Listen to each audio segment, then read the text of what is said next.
Tuhan bersamamu dan bersama rohmu.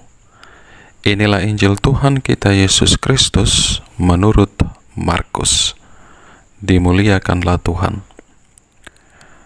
Pada waktu Yesus berangkat meneruskan perjalanannya, datanglah seseorang berlari-lari mendapatkan dia, dan sambil berlutut di hadapannya ia bertanya, "Guru yang baik, apa yang harus kuperbuat untuk memperoleh hidup yang kekal?"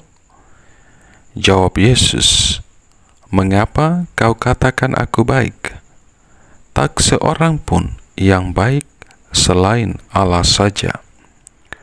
Engkau tentu mengetahui perintah-perintah ini: jangan membunuh, jangan berzina, jangan mencuri, jangan memberi kesaksian palsu, jangan menipu orang, hormatilah ayahmu dan ibumu." Kata orang itu kepadanya, "Guru, semuanya itu telah kuturuti sejak masa mudaku." Yesus memandang dia dan mengasihinya, lalu berkata kepadanya, "Hanya satu kekuranganmu. Pergilah, jualah apa yang kau miliki, dan berikanlah itu kepada orang-orang miskin, maka engkau akan memiliki harta di surga. Kemudian datanglah kemari dan ikutlah aku." Karena perkataan itu, mukanya muram, lalu ia pergi dengan sedih, sebab banyak harta miliknya. Lalu Yesus memandang murid-muridnya di sekelilingnya dan berkata kepada mereka, "Alangkah sukarnya orang yang memiliki banyak harta masuk ke dalam kerajaan Allah." Murid-muridnya tercengang mendengar perkataan itu.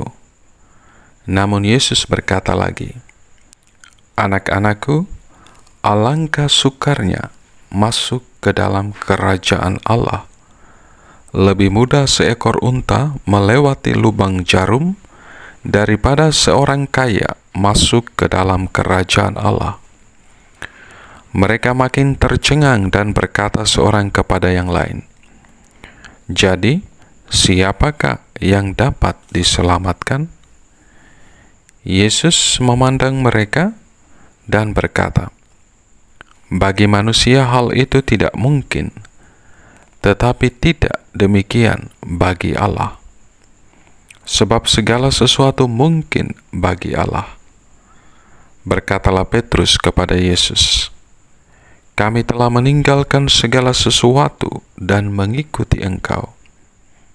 Jawab Yesus, "Sesungguhnya Aku berkata kepadamu, setiap orang yang karena Aku dan karena Injil meninggalkan rumah, saudara laki-laki atau saudara perempuan, atau ibu, atau ayah, atau anak-anak, atau ladangnya, orang itu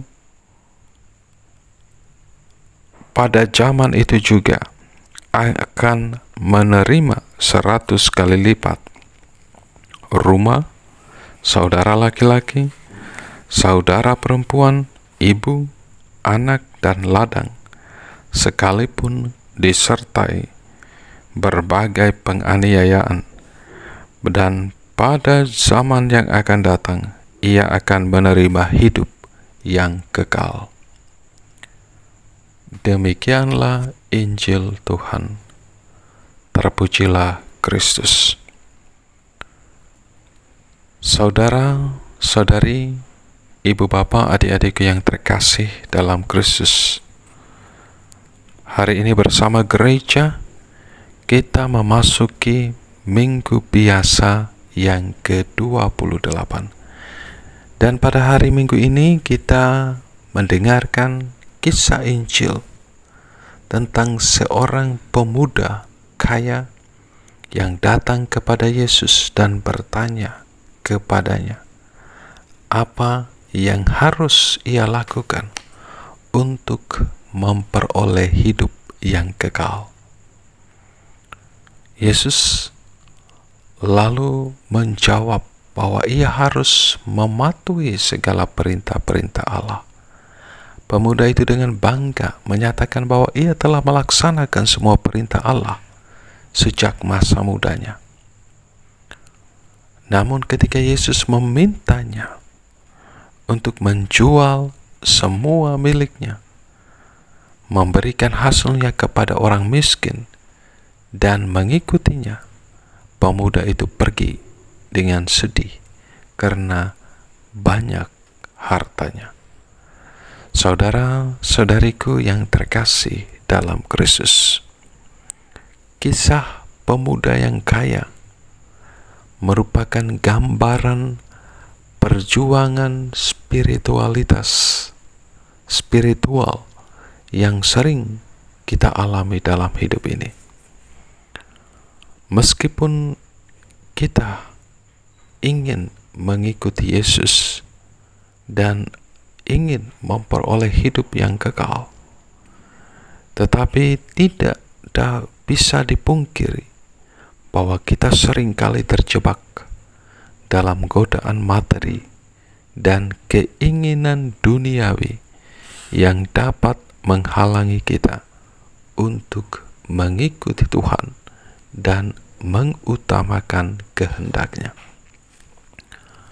Pemuda kaya yang dikisahkan dalam perikop Injil hari ini adalah simbol dari tantangan yang dihadapi oleh banyak murid Kristus hari ini, yaitu kesulitan untuk melepaskan keterikatan pada kekayaan dan kenyamanan duniawi demi mengutamakan kehendak Tuhan.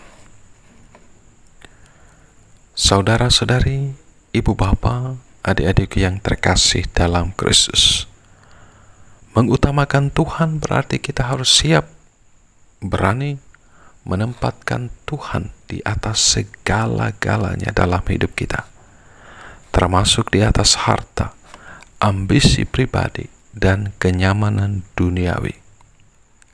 Dalam konteks misi, menempatkan Tuhan di atas segalanya berarti kita harus berani mengorbankan diri kita dan segala yang kita miliki untuk melayani Tuhan dan sesama. Kita harus ingat bahwa hidup, panggilan, dan segala sesuatu yang kita miliki di dunia ini hanyalah kasih dan kemurahan Tuhan. Semuanya hanya karena anugerah-Nya. Karenanya, kita harus berani mempergunakan hidup, panggilan, apapun yang kita miliki untuk semakin memuliakan Tuhan dan membawa berkat bagi sesama kita. Saudara-saudariku yang terkasih dalam Kristus, banyak orang mungkin berpikir bahwa ketika kita mengutamakan Tuhan, berarti kita mengorbankan kebahagiaan kita. Namun Tuhan Yesus mengajarkan bahwa mereka yang meninggalkan segala-galanya demi Dia, demi Injil, demi kerajaan Allah, akan memperoleh 100 kali lipat di dunia ini saat ini juga, dan hidup kekal di dunia yang akan datang. Tuhan tidak meminta kita untuk melepaskan diri dari harta benda karena Dia ingin melihat kita menderita, melainkan karena Tuhan ingin kita menemukan kebahagiaan sejati dalam hubungan dengannya dan dalam pelayanan kepada sesama. Saudara-saudariku yang terkasih dalam Kristus, di akhir dari perikop Injil yang kita dengar pada hari ini, Tuhan Yesus menegaskan sekali lagi panggilan kita sebagai murid-Nya untuk menempatkan Dia sebagai pusat hidup kita dan membiarkan cinta kasih-Nya mengarahkan setiap keputusan dan tindakan kita. Dengan demikian kita dapat menjadi saksi sejati dari Injil, membawa terang Kristus kepada dunia yang haus akan cinta dan harapan. Berkat Tuhan beserta kita sekalian, Bapa, Putra, dan Roh Kudus. Amin.